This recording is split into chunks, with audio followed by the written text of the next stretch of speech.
সংবিধানকে ছুঁড়ে ফেলবো কেন? সংবিধানকে মনে করায় দেয় যেটা ৭১-এর পরাজয়ের দলিল। সংসদে এক হাসনাতি যথেষ্ট, যে কিনা সরকারি দলের চেয়ার কাঁপিয়ে দিচ্ছে। এবার আন্দালিব রহমান পার্থকে উচিত শিক্ষা দিলেন হাসনাত আব্দুল্লাহ। আন্দালিব রহমান পার্থর মতো তুখোড় ও বাকপটু রাজনীতিবিদ যখন সংবিধানের দোহাই দিয়ে বর্তমান প্রেক্ষাপটকে প্রশ্নবিদ্ধ করার চেষ্টা করলেন, তখন হাসনাত আব্দুল্লাহর একটি পাল্টা জবাবই যেন পুরো সংসদ ভবন কাঁপিয়ে দিল। বেগম জিয়াকে তারা মূলত অপমান করেছেন কিনা তারা সেটা ভেবে দেখবেন। হাসনাতের সেই কড়া জবাবটা আসলে কি ছিল? কেন তিনি বললেন যে এই রাজনীতিবিদরা আসলে সুবিধাবাদী? আর কেনই বা পার্থর প্রতিটি আইনি যুক্তির এমন কচুকাটা জবাব দিলেন এই তরুণ ছাত্রনেতা?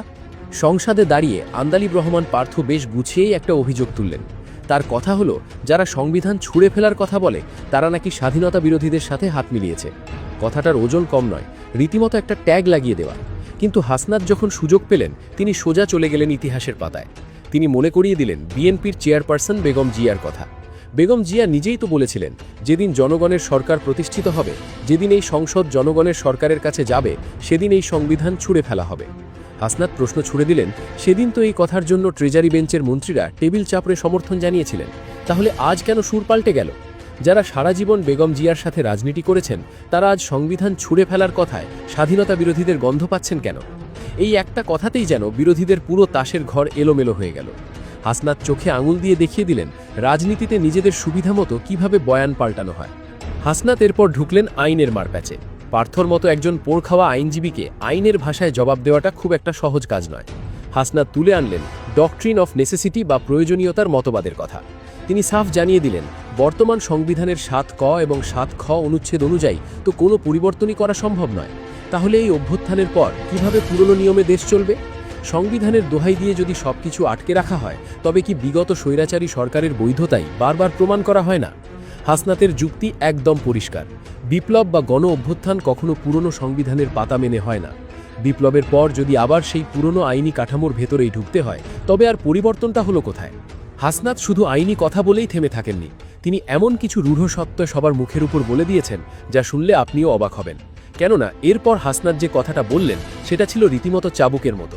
তিনি বললেন, সংবিধান তো কোনো পবিত্র ধর্মগ্রন্থ নয় যে এর প্রতিটি শব্দ অন্ধের মতো মেনে চলতে হবে। ভ্যাটিকান সিটির মতো তো আর দেশ চলে না। যদি এই সংবিধানকে এতটাই পবিত্র মানা হয়, তবে বেগম জিয়াকে কেন এতদিন কারাগারে থাকতে হলো? এই সংবিধান তো তাকে মুক্ত করতে পারেনি। ৫ই আগস্ট ছাত্র জনতা যখন রাজপথে বুক পেতে দিয়ে স্বৈরাচারের পতন ঘটালো, কেবল তখনই তো তিনি মুক্তি পেলেন। তাহলে আজ সেই ছাত্র জনতার অভ্যুত্থানকে পাশ কাটিয়ে কেবল সংবিধানের পাতা হাতড়ালে কি চলবে? হাসনাত বুঝিয়ে দিলেন, রাজনীতিবিদরা নিজেদের সুবিধামতো কিছু সংবিধানের অংশ মানেন আর কিছু অংশ মানেন না। যখন নিজেদের পক্ষে যায় তখন তারা সংবিধানের জয়গান গান, আর বিপক্ষে গেলে চুপ থাকেন। এদেরকে তিনি সরাসরি সুবিধাবাদী বা অপরচুনিস্ট বলে আখ্যা দিলেন। তিনি বললেন, এরাই কখনো কনফর্মিস্ট, কখনো রিফর্মিস্ট, আবার দিন শেষে এরাই সবচেয়ে বড় অপরচুনিস্ট। সবচেয়ে কড়া জবাবটা হাসনাত দিয়েছেন রাজনীতিবিদদের আরাম আয়েশের দিকে আঙুল তুলে। তিনি কোনো রাগঢাক না করেই বললেন, গত ১৭ বছর ধরে যখন স্বৈরাচারী সরকার দেশের মানুষের বুকের ওপর জগদল পাথরের মতো বসেছিল, তখন এই বাঘা বাঘা নেতারা কোথায় ছিলেন? তারা তো আরাম করে ঘুমিয়েছেন। তাদের নেতাকর্মীরা ধান খেতে লুকিয়ে থেকেছে, কষ্ট করেছে, আর রাজপথে রক্ত দিয়েছে সাধারণ ছাত্ররা, রিকশা চালিয়েছে সাধারণ মানুষ। আজ যখন সেই ছাত্রদের রক্তের বিনিময়ে দেশ একটা নতুন রাস্তায় হাঁটার সুযোগ পেয়েছে, তখন নেতারা এসি রুমে বসে সংবিধানের ভুল ধরছেন। হাসনাতের এই কথায় সংসদে রীতিমতো পিন পতন নীরবতা নেমে আসে। কারণ সত্য সবসময়ই একটু তেতো হয়। নেতারা এখন চাইছেন পুরনো রাজনীতিতে ফিরে যেতে, কিন্তু হাসনাত স্পষ্ট জানিয়ে দিলেন, জুলাইয়ের বিপ্লব কোনো সাধারণ রাজনৈতিক পট পরিবর্তন নয়, এটা একটা সিস্টেম ভেঙে নতুন সিস্টেম গড়ার ডাক। পার্থর একটা নির্দিষ্ট অভিযোগ ছিল অন্তর্বর্তী সরকার কাঠামো নিয়ে। তিনি চেয়েছিলেন বিপ্লবের পর বিপ্লবী সরকার হোক। হাসনাত সেই অভিযোগের এমন এক জবাব দিয়েছেন যা পার্থকেও হয়তো অস্বস্তিতে ফেলে দিয়েছে। আন্দালিব রহমান পার্থ তার বক্তব্যে একটা প্রশ্ন তুলেছিলেন।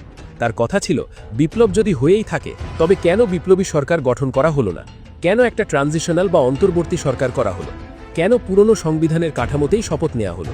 হাসনাত এই খোঁচার জবাব দিলেন খুব ঠান্ডা মাথায়। তিনি বললেন, আগের সংবিধানে তো এমন অনেক কিছুই ছিল না যা এখন বাস্তবতার খাতিরে করতে হচ্ছে।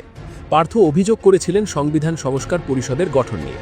তিনি বলেছেন, এটা নাকি কোনো আইনি কাঠামোর মধ্যে পড়ে না। হাসনাত তাকে মনে করিয়ে দিলেন, একটু কষ্ট করে যদি একটা পাতা উল্টাতেন, তবে দেখতে পেতেন সবকিছু কিভাবে এগোচ্ছে। হাসনাতের মূল বক্তব্য ছিল, প্রক্রিয়া নিয়ে প্রশ্ন তোলা যেতে পারে, কিন্তু সেই প্রক্রিয়ার দোহাই দিয়ে পুরো জুলাই অভ্যুত্থানকে প্রশ্নবিদ্ধ করাটা কোনোভাবেই মেনে নেওয়া যায় না।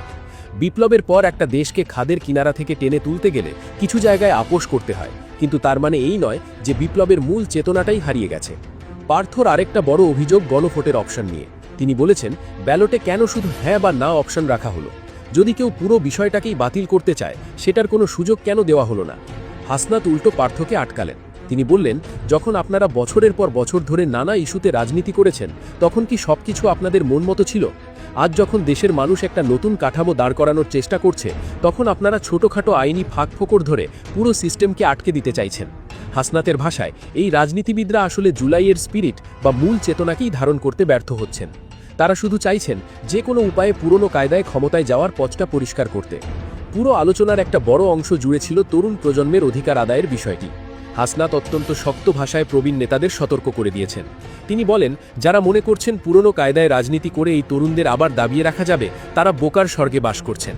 এই প্রজন্ম আর জামাত, বিএনপি বা আওয়ামী লীগের সেই পুরনো গালভরা বুলির রাজনীতি দেখতে চায় না। ছাত্ররা যখন রাজপথে লুটিয়ে পড়েছিল, তখন তারা কোনো রাজনৈতিক দলের হয়ে প্রাণ হারায়নি। তারা প্রাণ দিয়েছে একটা বৈষম্যহীন রাষ্ট্রের জন্য। তাই হাসনাত স্পষ্ট করে দিলেন, জুলাইয়ের চেতনাকে অপমান করে, ছাত্রদের আত্মত্যাগকে ছোট করে কেউ যদি রাজনীতির মাঠে নিজেদের ফায়দা লুটতে চায়, তবে তাদের কপালে খারাপই আছে। এই তরুণরা যেমন রাজপথ কাঁপাতে জানে, তেমনি সংসদের ভেতরেও নিজেদের অধিকার আদায় করে নিতে জানে। হাসনাত প্রমাণ করে দিলেন যে তিনিই ভবিষ্যতের সত্যিকারের নেতা। তার যুক্তিপূর্ণ জবাব দেখিয়ে দিল, দেশের তরুণ সমাজ এখন আর শুধু রাজপথের স্লোগানেই সীমাবদ্ধ নেই। তারা পলিসি মেকিং বা রাষ্ট্রের নীতি নির্ধারণী পর্যায়েও সমানভাবে নিজেদের যোগ্যতা প্রমাণ করতে প্রস্তুত। পার্থর মতো একজন চৌকস রাজনীতিবিদ যখন আইনি মারপ্যাচে বর্তমান অবস্থাকে দুর্বল প্রমাণ করতে চাইলেন, হাসনাত তখন আইনের পাশাপাশি নৈতিকতা, আবেগ এবং বাস্তবতার মিশলে এমন এক শক্ত দেওয়াল তুলে ধরলেন, যা ভাঙা বিরোধীদের পক্ষে প্রায় অসম্ভব হয়ে দাঁড়াল। হাসনাতের শেষ কথাগুলো আরও তীক্ষ্ণ। তিনি বললেন, আমরা ঐক্য চাই। আমরা চাই সব দল মিলে একটা সুন্দর বাংলাদেশ গড়ুক, কিন্তু সেই ঐক্য হতে হবে জুলাইয়ের চেতনার ভিত্তিতে। কেউ যদি এই স্পিরিটকে সম্মান না করে আমাদের ওপর নিজেদের পুরনো সিস্টেম চাপিয়ে দিতে চায়, তবে আমরাও ছেড়ে কথা বলবো না। যারা শহীদ হয়েছেন তারা সবাই কোনো না কোনো মায়ের সন্তান, কোনো না কোনো পরিবারের স্বপ্ন। তাদেরকে ডিঙিয়ে পুরনো রাজনীতিতে ফেরার কোনো সুযোগ আর বাংলাদেশে নেই। এসব বলে হাসনাত একাই যেন গোটা রাজনৈতিক শিবিরের ভিত নাড়িয়ে দিলেন। বুঝিয়ে দিলেন, যুক্তি, সাহস আর সত্যের জোর থাকলে সরকারি বা বিরোধী দলের বাঘা বাঘা নেতাদেরও একাই সামলানো যায়। হাসনাত ও পার্থর এই বক্তব্যগুলো নিয়ে আপনাদের কি মতামত? আপনার মন্তব্য জানিয়ে দিন আমাদের কমেন্ট সেকশনে।